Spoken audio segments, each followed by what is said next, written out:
There has been a misconception that when you end up having menopause that you have no bleed. In this video, I'm going to be talking about what it means to have menopause, how it affects you for the full moon and new moon, plants to support you, and also a little bit about the history and the energetic meaning of having and going through menopause. This is something that I notice with a lot of my clients. They tend to come back to me again and again saying, "Hey Shika, I notice you talk about periods and menstrual cycles and how it affects the new moon and full moon, but what about us? What about when we have menopause?" So I hope that this video is able to help you bring clarity and understand the true meaning of menopause. So years ago, it was said that women didn't actually have such a long menopause period. It's only in the recent years that women within their 40s and sometimes earlier and 50s were stepping into what we like to call the wise womb. The wise womb is when you start to move out of bleeding on a physical level, but becoming a leader, becoming an elder for other younger women to come to you and ask questions, to come to you for support. It is essentially like being a priestess of the womb.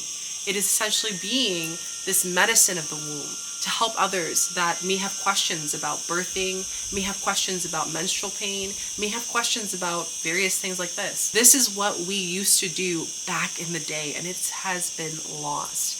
And the reason why today so many women are ending up having menopause at such an early stage is one, the attack on fertility. How many things, whether it's in our food, our processes, the air, the chemtrails, goes on and on. This is why we have so many women having menopause so early, or even the symptoms of menopause early. This is why the infertility rate in the body has been skyrocketing. It's because there is an out of balance in the feminine collective and also in women right now. So as I mentioned, menopause is a rite of passage. What does that mean? It means that this is an opportunity for you to connect to the wisdom and the essence of your womb. And in this time, you actually have an energetic bleed. So that means that your physical body isn't going to bleed, but you're still going to have a spring, summer, fall, and winter in your seasonal menstrual cycle. As we know, our fall is that time before a bleed. We feel very introspective, we are much slower, our cravings increase, and this is where we're processing and preparing for our body to grieve, our body to drop this blood as a grieving and a clearing, and also cleansing not only ourselves through this cycle, but also every person we live in the household. A lot of people don't know that, right? Now, the second part of that is our spring, and that is after the bleed. This is when we're in ovulation. We're moving into that ovulation state. Our energy is peaking up. We're feeling more movement. We're more inspired. There's new ideas, new beginnings coming in. And then we have our summer, where we feel amazing. We feel connected to our sensuality. We're more playful. We're more joyful. And this is that energy where we bring in. So what you're going to do is you're going to actually have a journal, and this journal is going to be the connection to your wise womb. And what that looks like is you're going to write down every single day how you feel. So how am I feeling? And if I were to be a season, what season would I be? What are 2 words that you will explain your womb to feel like right now? And what are you feeling internally with your womb? By breathing with your womb, placing your hands on your lower belly, having a meditation for just 5 minutes every single day. What this is going to do is connect you with your womb deeper on an energetic level. After 2 months, which would be a 2-cycle period, you're going to start to notice relatively when you have your 21-day cycle, 23, 24-day cycle. And you're just going to play this as your body is on its bleed. So you're going to probably not do a lot right before you're on your bleed and in your fall season. You're probably going to be more inspirational and want to do creative endeavors during your spring and your summer. So it's your responsibility as you move into this wise womb to understand your energetic bleed.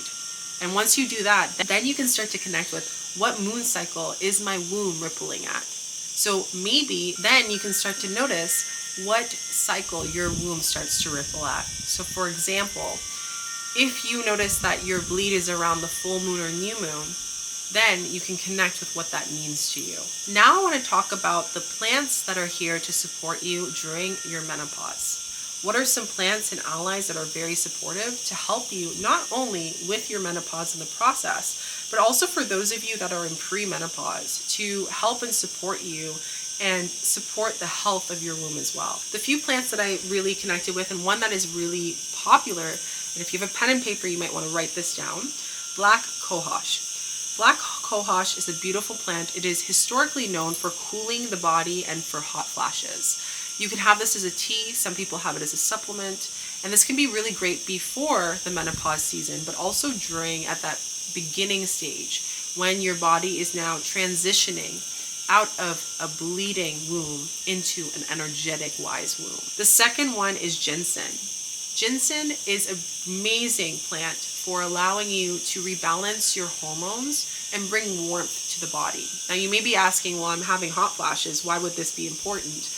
It's because we want to balance the heat in the body. Don't want to make you too cold because then your womb is going to be really cold. The womb wants to feel some warmth, right? So it's going to clear and cleanse and purge energetically all the moon cycles that you weren't able to fully hold yourself, grieve, all the traumas that you weren't able to process, miscarriages, abortions, painful periods. Maybe you didn't have a space at a time during that time to do that, and now this is like a really big soul retrieval for you. Ginseng can really help balance the energies of your body, and if there is any blocks in your womb before you move into this transition, you can clear that before moving into being a wise womb. Maca. Maca is amazing. It's one of my favorite plants, and I love all of the colors. I love the white, the red, and the black. And they say that each one has different properties, which I won't go too deep into, but any of the maca that you can get your hands on, the most popular one is the white one, is really, really great for, balancing the hormones. It's amazing for supporting you with energy. So if you're feeling really depleted through the process of the premenopause or menopause process, it can really support you into that as well. It's also really great for emotional balance. So if there are any emotions that are coming up as you go through this process, a lot of women that are going through premenopause or menopause end up having a lot of lucid dreams. Please write them down. Those dreams are actually guidance and wisdom for you as you move into this wise womb. Peppermint and sage. Peppermint and sage are amazing allies. What this helps is it helps with hot flashes to cool the body and hormone imbalancing as well. So for example, for those who have hot flashes, a great combination would be ginseng, sage, and peppermint, because you have the warmth of the ginseng for the balancing of the hormones, peppermint, and they work really well together. And then you have the sage to cleanse your womb, and it's very supportive for you and for protection. So one of the biggest things as you move into this new cycle of your life, and for a lot of people when they hit menopause, they're actually in their second Saturn return.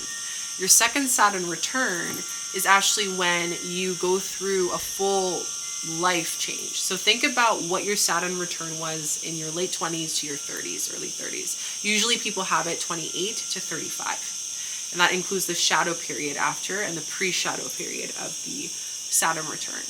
If there were times where maybe at that time you didn't even know about Saturn return, maybe you weren't even into that, now you're like, oh my gosh, Saturn return, this is very interesting. This is where you understand the big life changes. So this is where some people, maybe a loved one passes away or a partner passes away. Maybe your life changes with your career. Maybe now you're like, I don't want to do this anymore. Maybe you're retiring. So think about where you are then as opposed to where you were in your late 20s and 30s, right? And there's a whole version of you in between that, whether you became a wife or you became a partner, or you have kids now, or whatever it is. There's a whole version of you that's in that space that is needing to grieve and clear with the menopause period. See how powerful there's so many layers to the menopause that a lot of women don't know, and it's very important to understand and to connect with. So this is a rite of passage with the sage. It's to cleanse and to support and to connect you with your intuition. That is going to be an upgrade into this wise priestess energy of the womb. Now let's go into how to work with the moon cycle with the menopause as well. Now, I feel like this was very important to go over these things to support you in your guidance, and now we're moving into this part. Now, new moon we know is all about new beginnings. It's about family. It's about environment. It's about home. It's about safety. It's interceptive, right? So once you know your energetic bleed, you can then connect it with what moon you're actually closest to. This is also an opportunity for you to understand what this means if you are bleeding energetically with the new moon. And that means this is where you're thinking about family. So there's a lot of changes maybe going with your family dynamic. Perhaps, your loved ones are far away or close to you. Maybe this could be like your home. Maybe you're moving into a new home. Maybe you're thinking of moving into a new home. Maybe you're thinking of a new life of what home looks like for you. Maybe there's actual construction happening in the home and you're doing upgrades. There could be different things that's going on around home. Now, on a non-physical level, this could be home to you. Maybe you're having a feeling of like where you feel at home, and maybe you've had a big revelation and awakening of what that means to you, and it's not what it is right now. And this is an opportunity for you to use that wise wisdom of the years that you've had in the past as your encyclopedia to who you were and the versions of you and the many women you were and the woman you were becoming. And this is kind of like a rite of passage of a new life. It's starting a new story with menopause. It's moving into being the elder for not only you, but for your community. And people are going to go to you for guidance. People are going to go to you for support. People are going to go to you to look up for information and on family, loved ones, and all of that. And you're probably already noticing this now, that you are a sense of home for a lot of your kids or family or your community or the people at work. There is this wisdom that you hold that is your womb that is carrying that energy. And you teach people how to embody. You also are learning how to embody yourself in this time. You're learning how to age with beauty and grace, and how beautiful that process is as well. And I think there's so many negative connotations around this, whether it's the appearance of a woman, how she should present herself, how they should present themselves. And I think we really need to focus on, this is a process where you decide to be yourself. This is an opportunity for you to be in this chapter, be so comfortable with yourself for all the years that you weren't able to. And it brings this deep sense of safety and reclamation in yourself, which is so beautiful to witness as well. Now let's go into the full moon. The full moon is more focusing on your external presence. So how the world sees you, how your family, loved ones, and your coworkers see you as well. So this is where you're focusing maybe a lot of your energy on work, understanding life. This is where you create a space of what do I want to create in the next years of my life. And this is beyond your midlife for some people, right? I don't want to say midlife because I don't want to create resistance as to how many years one should live, because I believe humans can live beyond the years we were told, especially right now with the collective consciousness, but I digress. This is about you understanding that, where do I want to be in these elder times of my life? How do I want to walk? What is a ceremony of life that I want to create? Maybe for some of you, you are moving into, I don't like to say retirement. Retirement equals fully living life without the means to an end. That you've done that before.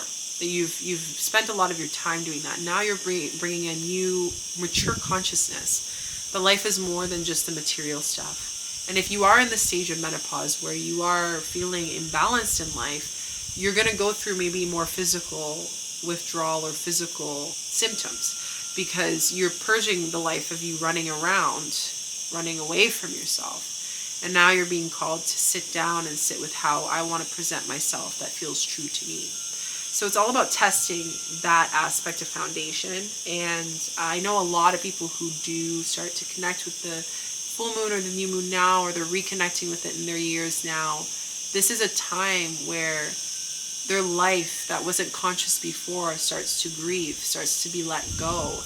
And you are stopping to think about how you should be perceived and all the things you've done. But rather you are now connecting, and I just saw 3 birds fly, which to me represents you. It represents your past self, your present self, and your wise woman self. And they were in a triangle, which is the trifecta, right? So it's a trifecta of understanding that all parts of you are coming into a fold. And it's such a beautiful moment for you. And the full moon, when having an energetic bleed, is an opportunity for you to ask yourself, what life do I want to co-create with those 3 trifectas of myself in this present time? And I see your present self, the point bird, and then the other 2 in the past and the future. And they all work together as one in one presence. And it's a really big second solar return moment for you. And I want you to think about, what are the big life changes? If you want want to share in the comments, what are the biggest life changes that have happened for you during your time with your menopause, and how are you shifting right now? So if you enjoyed this video, let me know down below, and I'd love to do a Q&A. I'd love to have more of a conversation of questions you have about this, because people aren't talking about this. People aren't talking about the true meaning of menopause and what it means to connect with that, with your moon, your full moon, new moon, plants, healing, and the essence of it. And it really is something that was revered as a big rite of passage as much as your bleed. And it's been underlooked. And we need to now see this as a beautiful ceremony in itself. And I'm just celebrating you taking the time to watch this, taking the time to, you know, really reclaim something so beautiful that maybe other women in your past haven't been able to a remembrance that this is a passage, a rite of passage for you.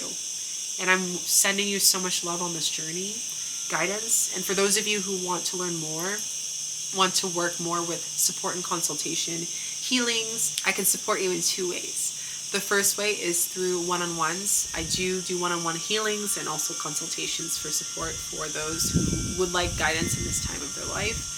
And the second one is I do retreats. So I do host one-on-one, I host as well small groups, and I host dieta retreats that are in the Amazon with the indigenous elders, which is a great opportunity for you to connect with that wisdom as well, and doing diets and connecting with the healing that you are. So I bring people to come and sit with them and really receive the wisdom of the plants and the medicines that are here, and to come back to remembrance of yourself and your womb. So I hope you enjoyed this, and again, if you're interested in that, you can just send me an email at shikachica.com. You can also book a one-on-one through there as well, and I'll see you in the next one.